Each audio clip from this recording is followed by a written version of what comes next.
इंदौर शहर से हैरान कर देने वाली साइबर क्राइम की वारदात सामने आई है, जहां नकली सीबीआई अधिकारी बनकर ठगों ने 62 वर्षीय बुजुर्ग महिला को 8 दिनों तक डिजिटल अरेस्ट में रखा और 27 लाख रुपये की ठगी कर ली। चेतावनी और जागरूकता अभियान के बावजूद लोग साइबर अपराधियों के झांसे में आ रहे हैं और ठगों का आतंक लगातार बढ़ रहा है।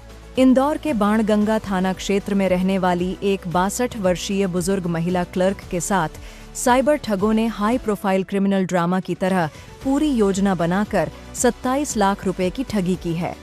ठगों ने टेलीकॉम अधिकारी बनकर महिला को फोन किया और कहा कि उनके नाम से जारी 2 सिम कार्ड क्रिमिनल एक्टिविटी में इस्तेमाल 27 लाख रुपए की ठगी की है।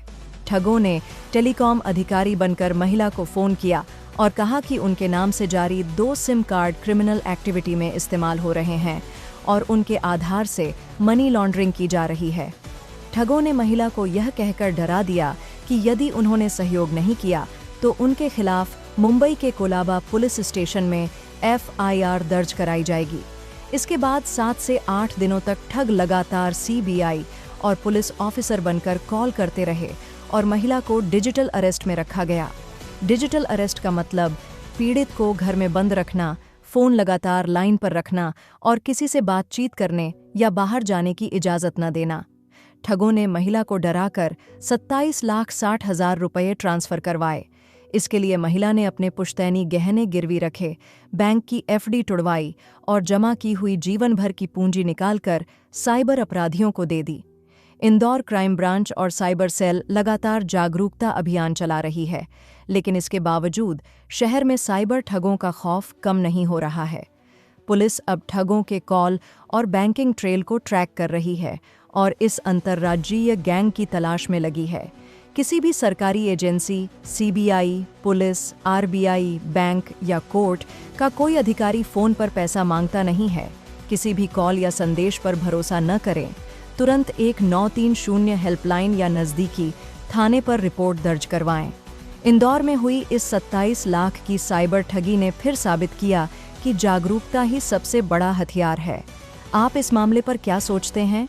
कमेंट में अपनी राय लिखिए और वीडियो शेयर कर दूसरों को जागरूक करें। डिजिटल अरेस्ट का मामला सामने आया है। थाना क्राइम ब्रांच में उसमें FIR रजिस्टर की गई है। सब फरियादी के द्वारा ये बताया गया 20 नवंबर को उसके पास एक कॉल आया था और CBI ऑफिसर बनकर आनंद कुमार नाम बताया था और ये बोला था कि आपके खिलाफ थाना कोलाबा मुंबई में केस रजिस्टर्ड है, आपकी सिम में इलीगल ट्रैफिकिंग हुई है और इसके अलावा मनी लॉन्ड्रिंग का पैसा आया है। उसमें फिर अगले 1 तारीख तक, मतलब 10-11 दिन तक कुछ घंटे उसको वीडियो कॉल पर लिया गया और वीडियो कॉल पर CBI का भय दिखाकर कि मनी लॉन्ड्रिंग का पैसा आया है। इस तरह से उसके लगभग 26,70,000 के करीब 27,60,000 के करीब तकरीबन उसके साथ फ्रॉड कर लिया गया है। तो इसमें फिलहाल धोखाधड़ी की विभिन्न धाराओं में थाना क्राइम ब्रांच में केस रजिस्टर कर लिया गया है। कुल 3 बैंकों में पैसा गया है, जिसमें कि union bank, Punjab national bank और बंधन बैंक के अकाउंटों में पैसा गया है।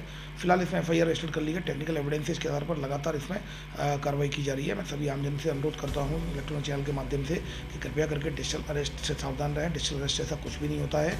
कानून में जो लॉ एनफोर्समेंट एजेंसी है वो डिजिटल अरेस्ट कभी नहीं करती हैं। केवल कानून में ऑफिशियल अरेस्ट जो फिजिकल अरेस्ट होता है, बस इसके अलावा डिजिटल अरेस्ट ऐसा कोई प्रावधान नहीं है। अगर आपके पास कोई CBI ऑफिसर बनकर, ED का ऑफिसर बनकर, क्राइम ब्रांच का ऑफिसर बनकर आपको फ़ोन करता है और इन्वेस्टिगेशन के बहाने से वीडियो कॉल पर लेता है और पैसे की मांग करता है, तो ये मान के चलिए फ्रॉड है। इसकी तत्काल complaint NCRP reporting portal www.cybercrime.gov.in पर और नेशनल साइबर हेल्पलाइन नंबर 1930 पर कंप्लेंट कराएं।